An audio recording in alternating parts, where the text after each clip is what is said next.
In this video, we're looking at the best affordable cameras for video podcasts. Now, when you're recording your show, the last thing you want to worry about is your camera. So we're looking for super low maintenance, and I'm going to recommend 3.5 of my favorites. What is a half an option? I'll explain that here in just a second. And one of the things I love to show my podcast design clients is how editing a video podcast can take the same amount of time as editing an audio podcast when you know a few tricks, or close anyway. And so I'm going to share 4 ways to quickly edit your video podcasts.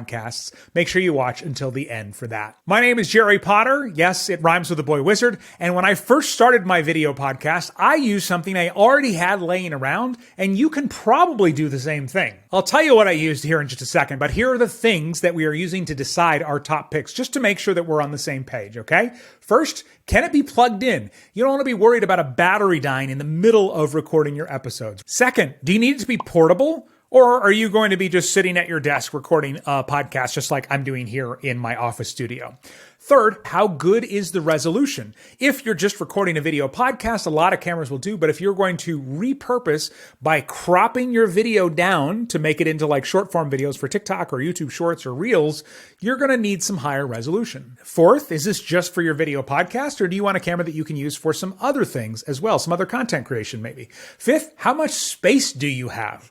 Are you in a nice, tight prison cell size space, or do you have all the room in the world because you're in a big, giant basement? 6, do you want to have a lot of control over the settings of the camera, or are you just happy with something that works pretty well when you just plug it in and you don't want to have to think about it? And 7th, of course, what's your budget? The word affordable is obviously subjective, so the options I show you today will start around $70 US and go all the way up to about $400 US. We'll also start with the least expensive option and then work our way up. Now, I said we're going to start at $70, but we're actually going to start at $0, which is whatever you already have, right? Start by looking at what you have, and if you already know how to use it, that's a bigger bonus because you don't have to learn anything new, right? I'll show you what I started with here in just a second, but if you have a smartphone, you can use the built-in camera that it has. Not sure if you've ever heard of the Modern Wisdom podcast. They have over 2 million subscribers to their show just on YouTube, and they started filming on an iPhone. There's no reason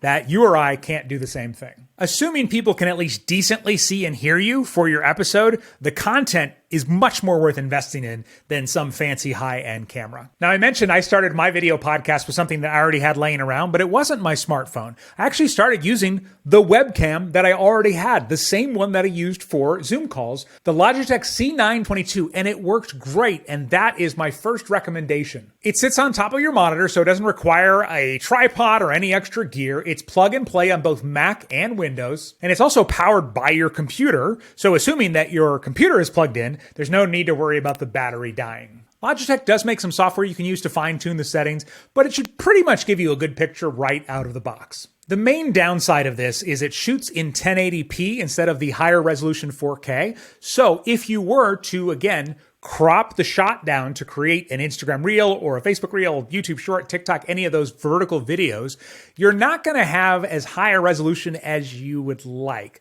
It can still work, just something to be aware of. If you get a higher resolution camera, they can still look really crisp after you chop off the sides. Now, as I'm recording this, I actually found the C922 for as little as $60 US, and I'll include the link to where I found it in the description of this video. And by the way, this still works so well that when I travel and if I'm doing the live show or recording the podcast remotely, which happens occasionally, I still take this, and this is the one that I use. Our second recommendation is also webcam, but it does way more than that first one. It's called the Insta360 Link, and it's what I currently use for my podcast, The 6 Ways. Now, I have mine sitting on a pole mounted to my desk, so it's more steady, but you can also place it right on top of a monitor so it doesn't require any extra space. It's also plug and play compatible on both Mac or PC, and because it plugs into your computer, it is also powered by your computer, so again, you don't have to worry about the battery dying. But it also does quite a few more things. For example, you can point it in different directions or have it follow you when you move if that's something you're going to be doing in your video podcast.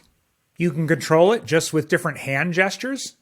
And it has something called whiteboard mode where it will actually center your whiteboard on the screen, even if it's at an angle, although I haven't used that, and desk mode where it'll shoot what's on your desk, again, using AI to straighten out the shot. Even if you don't need some of those fancy features, it's still a great camera. It shoots in 4K, so if you crop it down into a vertical video, you can still upload in HD. The only real downside of this one is the price. It's a lot for what would be normally considered a traditional webcam, but the quality is so good that I actually film all of my YouTube videos now using it, including this one right now. Now, when I bought mine, it was $300 US, but I just found it for $250, and I'll share the link to that in the description of this video. One more recommendation here in just a second, and I'm going to show you 4 ways to quickly edit video podcasts. But if you found anything valuable in this, would you let me know by giving this video a like and helping it reach other entrepreneurs and video podcasters like you? And if you are an entrepreneur and you've gotten more than one valuable thing out of this, consider subscribing to my channel. It's a free way to support me so I can keep making quality free videos for you. All right, my third recommendation for video podcasts is not a webcam. It's the Sony ZV-1F. This is a great camera for creating all kinds of content, but can also be used as a webcam. It films in 4K, so you can still crop your video podcast into vertical videos that are shorts and reels and still be in HD. And this is my recommendation if you want a camera that you can also use for other things away from your computer, because it runs as its own camera without having to be connected to the computer like the other two. And it does autofocus really, really well. So if that's something that's important to you, this might be the best option. And if you want to fine tune the settings, it's got all the settings I think you could possibly imagine. But if you just want to put it on auto, it does that really well as well. Now, this does have a couple of downsides. First, if you have a longer show, you may run into battery issues. So the good news is you can get a cord attachment where you can power this into the wall, but it is an extra purchase that you have to make. Also, if you want to record directly into your computer, it's obviously not going to sit on top of your monitor, so you'll need a tripod or some other mount to hold it up there while you're doing your podcast. And that's not ideal if you're tight on space. And finally, if you want to record directly into your computer to save time on not having to transfer files later in high quality, you're going to have to buy a capture card so you can connect it via an HDMI cable. Now, if you're going to go that route, I would actually level up and go ahead and get the Sony ZV-E10 instead, which will directly connect with what's in the box and work as a high quality HD webcam. That's why I said 3.5 options. So I found the ZV-1F for around $400 and the nicer ZV-E10 for around $700 US. And the links to both of those are in the description below. All right, as promised, 4 ways to make editing a video podcast as fast as editing an audio podcast.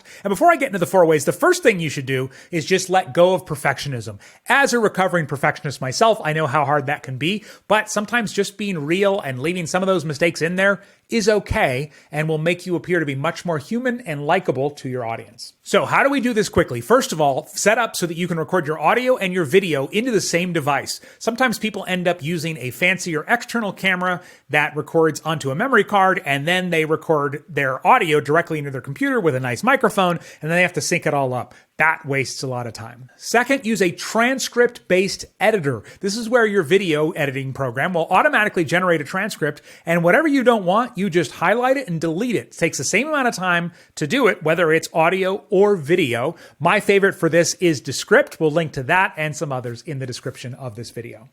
Third, look for built-in editing tools. This is software specific, but if you do a show with a co-host or guests where there's 2 camera feeds, Descript has a built-in camera switching setting. So you just go in and just like on a Zoom call where it'll automatically detect who's talking, Zoom will do that for you and they will cut your show into scenes based on who's speaking. It only takes a couple of seconds and all of a sudden you have a very professional looking switching camera video podcast. And the fourth thing to do to speed up your editing is to use a teleprompter. If you don't have one, I think these are well worth investing in. I'll link to my favorite in the description of this video, but that way you're making eye contact with the camera as you record both the audio and the video, and therefore everything comes out looking much, much smoother when you go to edit. Now, one question I get asked a lot, what's the difference between a YouTube video and a YouTube podcast? So I've linked to a video that kind of explains it for you here on the screen right now. And if you're a little more advanced and you want to learn some advanced editing and workflow techniques, I've shared my complete video podcast workflow also on the screen right now. Hey, if you found this helpful and you know others that might find it helpful as well, please take a second to share it with them, because I truly believe we all do better when we all do better.